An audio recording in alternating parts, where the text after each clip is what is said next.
barrio de Tepito, Ciudad de México. Alejandro Garza, dueño de la mitad de los rascacielos de Polanco, se detuvo frente a un edificio descascarado que parecía un fantasma de otra época. Había venido a despedir a la empleada doméstica que se había atrevido a rechazar sus insinuaciones. Pero cuando la puerta se abrió, no fue la señora Juana quien respondió. Fueron 3 niños aterrorizados que lo miraban como si fuera la muerte en persona. «Por favor, señor, no se lleve a mamá», susurró la más pequeña, aferrándose a su pierna con manitas temblorosas.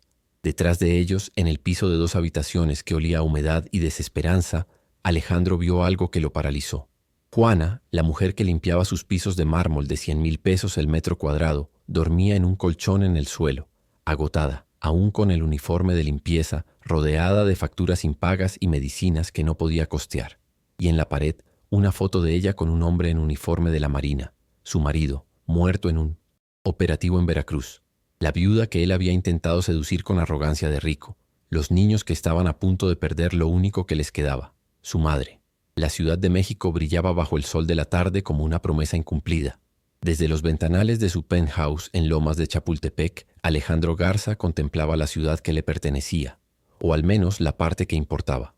A sus 38 años había transformado la herencia paterna en un imperio inmobiliario que se extendía desde la capital hasta Cancún, de Monterrey a Guadalajara. Palacios históricos convertidos en hoteles de lujo, barrios populares gentrificados, vidas desarraigadas para hacerle espacio al progreso que tenía su rostro.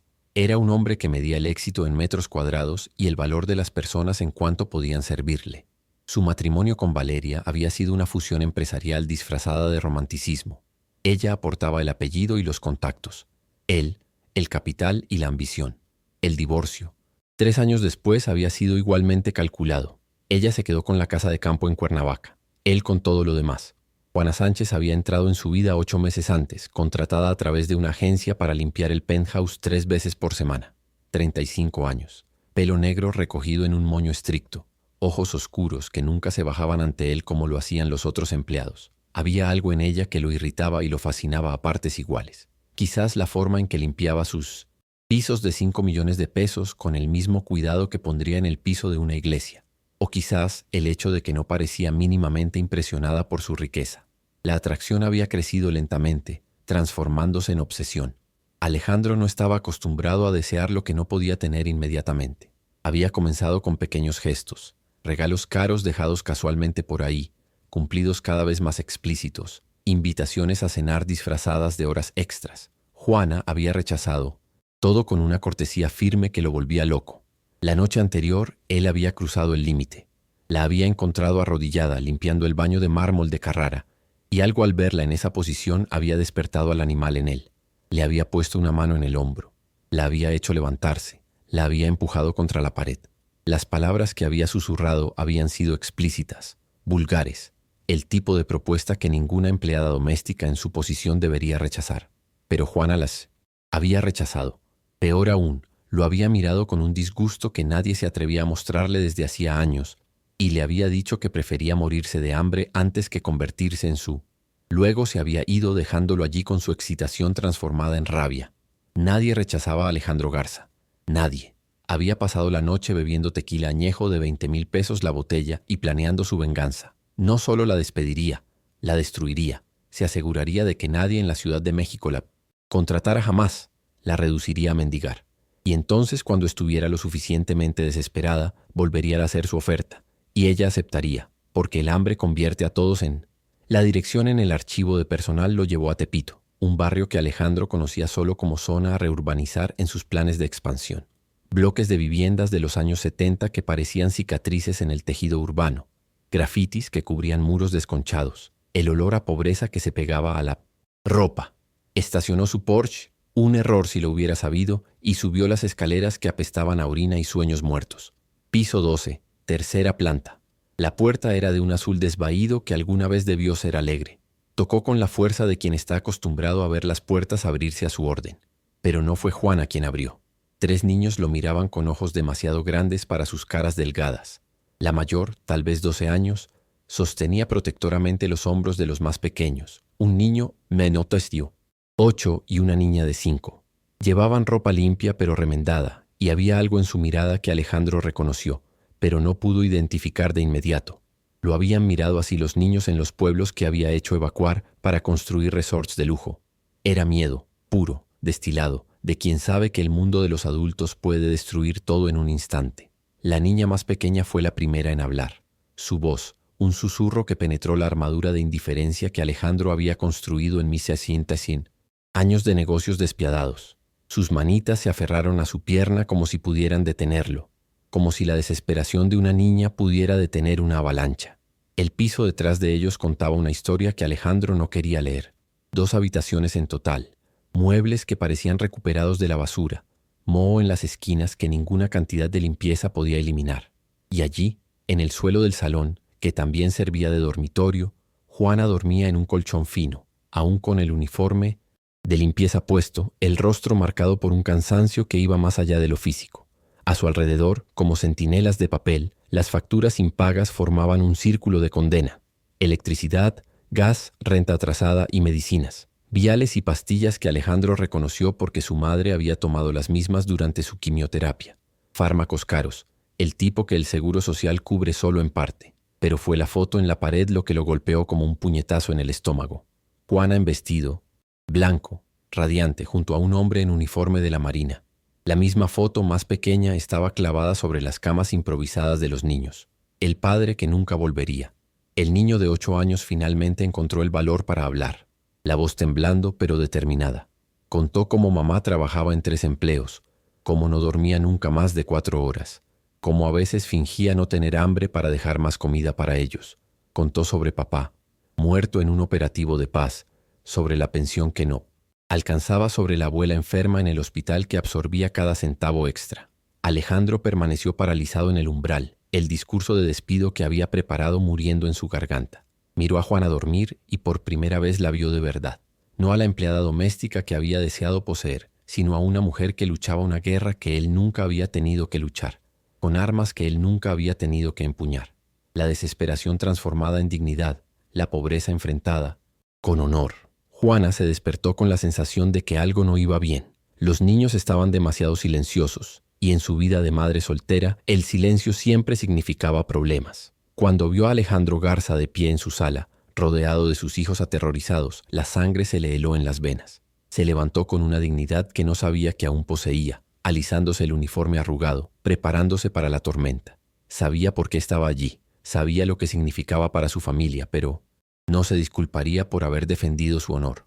Algunas cosas valían más que el pan. Alejandro la vio levantarse.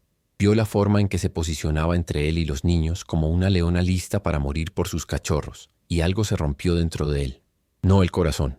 No estaba seguro de tener uno todavía, sino algo más profundo, más antiguo. Quizás la conciencia que había enterrado bajo años de éxito despiadado. Las palabras que salieron de su boca no eran las que había preparado. Se encontró preguntando por los niños, por el marido, por la vida que llevaba. Juana respondió con sospecha, pero cuando él se sentó en el sofá hundido y dejó de lado la arrogancia de patrón, algo cambió en el aire. La historia salió a pedazos entre las interrupciones de los niños que añadían detalles que Juana habría preferido mantener ocultos. Miguel, su marido, muerto 4 años antes en Veracruz, no en combate, sino salvando una escuela de un atentado. Un héroe sin medallas, porque las medallas no pagan la renta, la pensión ridícula, los múltiples trabajos, la suegra enferma de cáncer que requería cuidados costosos. Y luego, la verdad más dolorosa. Juana tenía 2 títulos, arquitectura e ingeniería civil, obtenidos estudiando de noche mientras Miguel estaba de misión. Sueños de construir casas para quienes no podían costearlas, transformados en la realidad de limpiar las casas de quienes tenían demasiadas. Alejandro escuchó, y cada palabra era un clavo en el ataúd de su antigua vida. Miró a los niños, Sofía, Diego, la pequeña Lucía, y vio en ellos el mismo fuego de la madre, la misma dignidad obstinada que se negaba a doblarse incluso cuando el mundo hacía todo lo posible por romperlos. Cuando Juana terminó de hablar, el silencio en el piso era denso como niebla. Alejandro se levantó y todos se tensaron esperando la sentencia. En cambio, hizo algo que no había hecho desde que su padre murió. Se arrodilló ante Juana y le pidió perdón, no solo por las insinuaciones, no deseadas, sino por haber sido el tipo de hombre que creía que todo tenía un precio. Le dijo que no había venido solo para despedirla, sino para ofrecerle algo diferente. No caridad, no lástima, sino una oportunidad. La oficina de Alejandro ocupaba una planta entera de la Torre Garza en Reforma. Juana llegó allí a la mañana siguiente, vestida con el único traje que poseía, el del funeral de Miguel. Los niños estaban en la escuela, sin saber que su vida estaba a punto de cambiar de formas que ni ella podía prever. Alejandro la estaba esperando, pero no detrás del escritorio monumental. Estaba de pie junto a los ventanales, mirando la Ciudad de México desde las alturas, y cuando se volteó, Juana vio a un hombre diferente del que había conocido. Los ojos grises ya no eran depredadores, sino pensativos. La sonrisa, ya no arrogante, sino incierta. La propuesta que le hizo la dejó sin aliento. No quería que limpiara más sus casas, quería que las diseñara. Había visto sus títulos, había hecho investigaciones nocturnas, había descubierto los proyectos que había presentado en la universidad, visionarios y prácticos al mismo tiempo. Vivienda social sostenible, hermosa y económica. Exactamente lo que la Ciudad de México necesitaba y que nadie quería construir porque no generaba suficiente ganancia. Quería crear una división de Garza Construcciones dedicada a la vivienda social de calidad, no beneficencia, sino negocio sostenible, y quería que Juana la dirigiera. El salario que Maes propuso era 20 veces lo que ganaba como empleada doméstica, prestaciones completas, seguro médico para toda la familia, fondos para la educación de los niños, un departamento de la empresa en una zona mejor, cerca de buenos colegios. Juana lo miró como si estuviera loco. Buscó el truco, la trampa, el precio oculto, pero Alejandro puso sobre la mesa los contratos, todos en regla, sin cláusulas ocultas. La única condición era que empezara de inmediato. Ya había perdido demasiado tiempo. La primera reacción de Juana fue rechazarlo. El orgullo hablaba más fuerte que la necesidad, pero luego pensó en sus hijos. ¿Te está gustando esta historia? Deja un like y suscríbete al canal. Ahora continuamos con el vídeo. Pensó en la suegra enferma, en los sueños que había enterrado con Miguel. Y pensó también en todas las familias como la suya, que vivían en casas indignas porque nadie creía que los pobres merecieran belleza. Aceptó, pero con sus condiciones. Transparencia total en los proyectos, ningún compromiso en la calidad y la promesa de que las viviendas irían primero a quienes realmente las necesitaban, no a quienes podían pagar más. Alejandro aceptó todo, y cuando estrecharon la mano para sellar el acuerdo, ambos sintieron que no era solo un contrato laboral, era el comienzo de una revolución. Los primeros meses fueron un infierno. El mundo de la construcción mexicana no estaba preparado para Juana Sánchez, una mujer, una viuda, una ex empleada doméstica que se atrevía a sentarse en las mesas donde se decidían los destinos urbanísticos de la ciudad. Los socios de Alejandro estaban escandalizados, los competidores se reían. Los medios la pintaban como la amante que había seducido al millonario para llegar al poder. Pero Juana había soportado cosas peores. Había enterrado a un marido, criado a 3 hijos sola, sobrevivido a la pobreza. Los viejos dinosaurios de la construcción no le daban miedo. Los enfrentó con competencia técnica impecable, propuestas innovadoras y unas determinación que transformaba cada obstáculo en oportunidad. El primer proyecto fue en el barrio de Iztapalapa. 100 viviendas de protección oficial que parecían salidas de una revista de arquitectura en lugar de una pesadilla burocrática. Materiales sostenibles pero económicos. Diseño que maximizaba luz y espacio. Jardines comunes que creaban comunidad en lugar de guetos. El costo por unidad era la mitad del previsto. La calidad el doble del estándar. Alejandro la observaba trabajar con una admiración que crecía cada día. La mujer que había deseado poseer se había transformado en alguien que lo inspiraba a ser mejor. Empezó a ver sus proyectos no como números en una hoja, sino como vidas por mejorar. Por primera vez en años dormía sin tequila. Se despertaba con un propósito que iba más allá de la ganancia. Los hijos de Juana empezaron a asistir a mejores colegios, pero mantuvieron la humildad que la madre les había enseñado. Diego sobresalía en matemáticas. Sofía mostraba talento artístico. La pequeña Lucía conquistaba a todos con su alegría contagiosa. Venían a menudo a la oficina después de la escuela, transformando la austera Torre Garza en algo más humano, con sus risas y sus dibujos colgados por todas partes. Fue Lucía, con la inocencia de sus 6 años, quien dijo lo que todos veían, pero nadie se atrevía a nombrar. Una tarde, mientras Alejandro le enseñaba a usar la computadora, preguntó: «Señor Alejandro, ¿cuándo te vas a casar con mamá?». El silencio que siguió fue eléctrico. Juana se sonrojó. Alejandro tosió avergonzado, pero la niña continuó imperturbable. «Porque la miras como papá la miraba en las fotos, y ella sonríe como no sonreía desde que papá se fue al cielo». La verdad, dicha por una niña, cambió todo y nada. Alejandro y Juana continuaron trabajando juntos, Pero ahora había una conciencia en el aire, una tensión que ya no era profesional. Se encontraban trabajando hasta tarde, solos en la oficina, discutiendo proyectos, pero hablando realmente. De sueños, miedos, arrepentimientos. Alejandro habló del padre tirano que le había enseñado que el amor era debilidad, de la madre muerta cuando tenía 10 años, dejándolo solo con un hombre que medía el afecto en herencias. Juana habló de Miguel, del amor que habían compartido, del miedo a traicionar su memoria amando de nuevo. El momento decisivo llegó durante la inauguración del proyecto Iztapalapa. 200 familias recibiendo las llaves de casas dignas, niños corriendo en jardines seguros, ancianos llorando de alegría por ventanas que cerraban de verdad y calefacción que funcionaba siempre. Juana estaba dando el discurso de inauguración cuando la voz se le quebró al ver a una familia idéntica a la que había sido la suya. Madre sola, 3 niños, miradas que conocían el hambre. Alejandro subió al escenario, le tomó la mano delante de todos y terminó el discurso por ella. Habló de cómo Juana Sánchez le había enseñado que el verdadero éxito no se mide en ganancias, sino en vidas cambiadas. De cómo una mujer que tenía todos los motivos para odiar al mundo había elegido en cambio hacer el bien. De cómo él, Alejandro Garza, el tiburón inmobiliario de la Ciudad de México, se había enamorado no solo de una mujer, sino de una visión del mundo donde la dignidad no tenía precio. La declaración pública sacudió la Ciudad de México. Los medios enloquecieron, los socios amenazaron con revueltas. Valeria reapareció de la nada reclamando derechos que no tenía. Pero en el caos, Juana y Alejandro encontraron una paz que ninguno de los dos había conocido nunca. No era el amor arrollador que Juana había vivido con Miguel. Era algo diferente, más maduro, construido sobre respeto mutuo y objetivos compartidos. Los niños aceptaron a Alejandro gradualmente, no como sustituto del padre. Ese lugar era sagrado, sino como una presencia nueva en sus vidas. Diego encontró en él un mentor para las matemáticas y los negocios. Sofía, alguien que financiaba sus cursos de arte sin hacer preguntas. Lucía, simplemente otro adulto a quien amar con el entusiasmo de quien no ha aprendido todavía a proteger el corazón. La suegra de Juana, doña Esperanza, fue la última en ceder.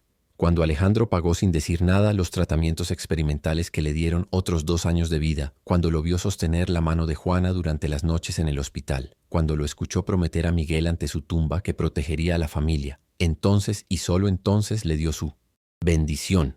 2 años después de aquella primera visita a Tepito, la Ciudad de México había cambiado. Garza Construcciones se había convertido en líder en vivienda social sostenible, copiada pero nunca igualada. Juana había sido nombrada arquitecta del año, la primera vez que el premio iba a proyectos sociales en lugar de rascacielos de lujo. Alejandro había descubierto que se podía ser rico y humano al mismo tiempo, que la ganancia no tenía que significar necesariamente explotación. La boda fue sencilla, en la iglesia del barrio de Iztapalapa que ellos habían reconstruido. No había celebridades ni políticos, solo las familias que vivían en las casas que Juana había diseñado, los niños que jugaban en los jardines que ella había soñado, los ancianos que la bendecían por haberles devuelto la dignidad. Juana llevaba un vestido sencillo, no blanco. Ese color pertenecía a Miguel, sino azul como el cielo de la Ciudad de México en un raro día despejado. Sus hijos la acompañaron al altar no para entregarla, sino para acoger a Alejandro en su familia.